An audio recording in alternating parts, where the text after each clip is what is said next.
And a pleasant good afternoon to you. Once again, John Verlin with On Demand Advertising Solutions and another digital marketing update video podcast. Another email came in from Claudia in where's she from? Kansas City North. Okay, and she basically was asking my opinion of. She has a small business, a beauty salon, and she's just asking about what possible ideas I've had through, she said, your broadcasting experience, working with small businesses, etc. Did you find that they were able to promote or offer or advertise that were effective?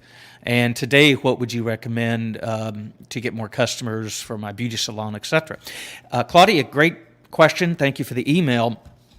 There was a post, little article in Entrepreneur several weeks ago. Brian Tracy, the guru, lifestyle, millionaire changing speaker, has been around a long time. He had some good points, and I'm going to call them basically the seven ideas to help kind of supercharge or pump up adding value to get more customers. Okay, and we hear about adding value, to constantly need to add value, to stay ahead and all this. Well, he nails down seven things that I think are kind of interesting. I want to kind of comment on, and some of these you already know about and all, but it's something I want to kind of give some examples for. First thing he talks about is the faster, or making it faster is better. The speed of which you deliver your product or service. And in all of these categories, you could probably name a handful of companies that you can, off the top of your head. Of course, Amazon is probably the leader in a lot of these because they've been so far ahead of the game and everybody's playing catch up. But making your customer, allow them to get whatever it is you're doing or selling faster. Same-day delivery, those kind of things, and thinking about how you can improve that compared to your competition. So that's one way of, I'm going to say, adding value to separate yourself from the competition is delivering things quicker. Now, with the technology today, of course, you can deliver a lot of things much quicker than we used to be able to. Target bought ShipIt, a company that actually, I guess Amazon maybe even eyeballing buying Target because of this, because it's allowing them to ship product quicker. Of course, Walmart bought Jet.com for online sales and deliveries and things like that. So, and recently Walmart closed or is going to be converting about 50 Sam's Clubs to pickup spots for you to go pick up, I guess, your packages and things like that. So if you see the parallel there, with Amazon, Walmart, they're trying to get you the product faster. Amazon Fresh will be delivering groceries, things like that, same day to you. So the faster, the better that you can get your product or service into the hands of your customers. Another point he brings up is obviously offering better quality.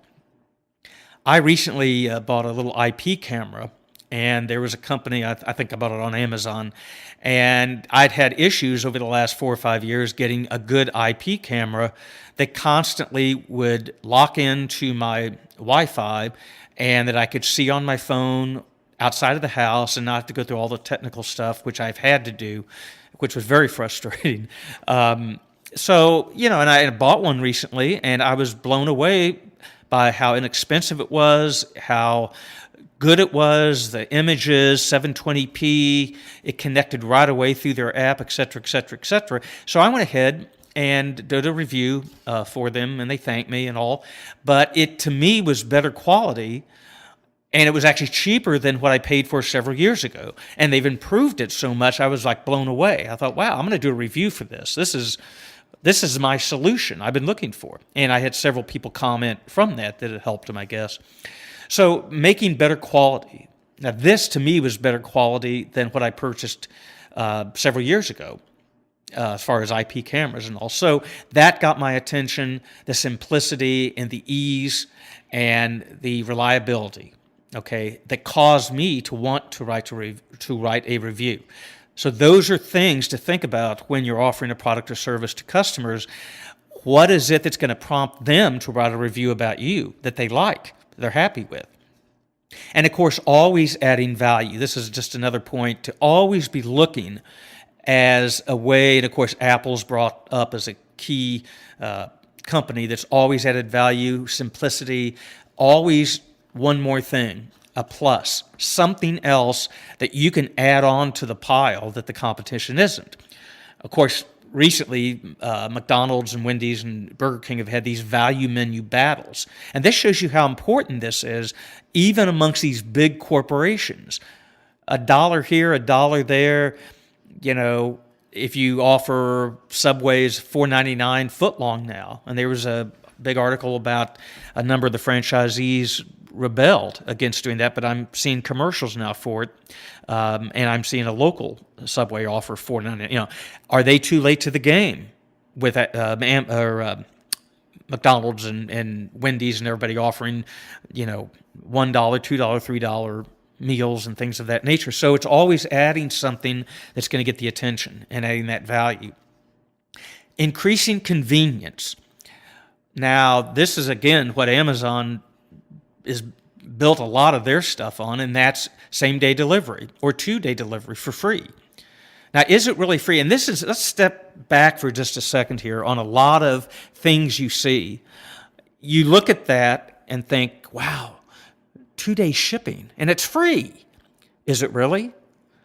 And see, this is where, from a marketing standpoint, how important marketing is for your business.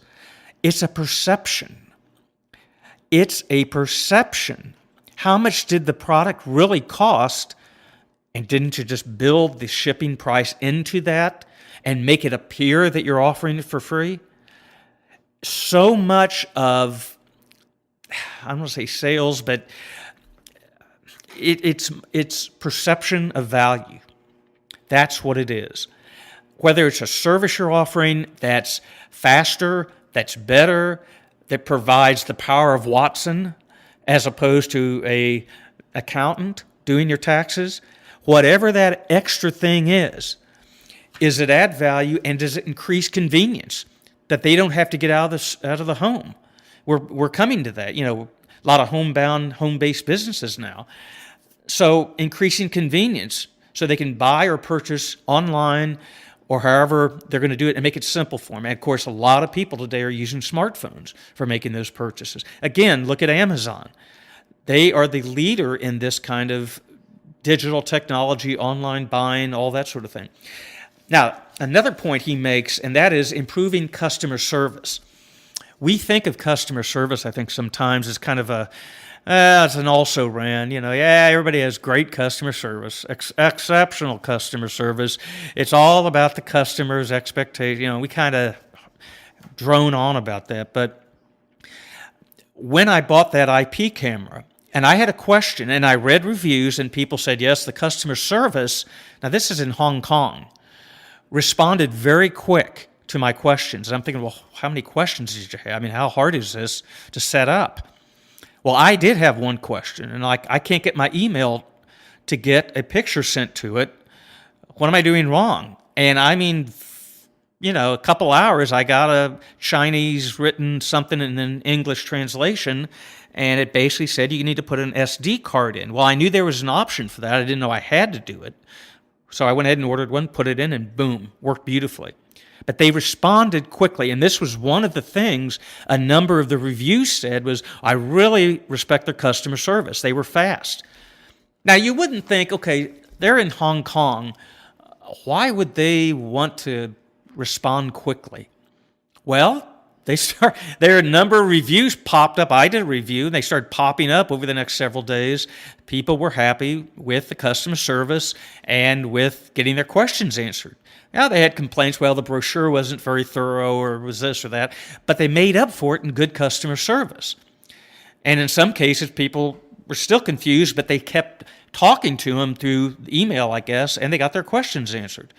So, good customer service. Everybody wants to talk to somebody or chat with somebody real time that gives them good advice and doesn't just read a statement. And this is why I think how small businesses can really differentiate, and that is really take time to call the customer and talk to them, physically talk to them if you can, and respond quickly.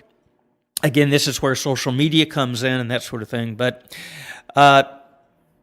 next point he brings up, and that's changing lifestyles, recognizing demographics have changed, lifestyles are changing, whether it's travel, whether it's staying at home and working from home, recognizing these lifestyle changes and then making your product or service affordable, quick to receive, great customer service, make that tie in or fit into the lifestyle a lot of people are leading now. Recognizing that lifestyle and catering your product or service to it. And then finally, offer discounts, planned discounts, great discounts, whatever. Do again something different than your competition's doing. Another idea to get customer service and to make yourself different from the competition as far as adding value. So those 7 things I think are really idea prompting to get you kind of thinking, what can I do a little different? Doesn't have to be reinventing the wheel, just a little something different. Maybe you offer it in black or brown rather than gray. Just something different than the competition. John Verlin, 12@AT&T.net is my email. If you'd love to email me. Claudia, again, thank you for that. Love to hear from you. And ondemandadvertisingsolutions.com is a website, and we will talk to you again soon.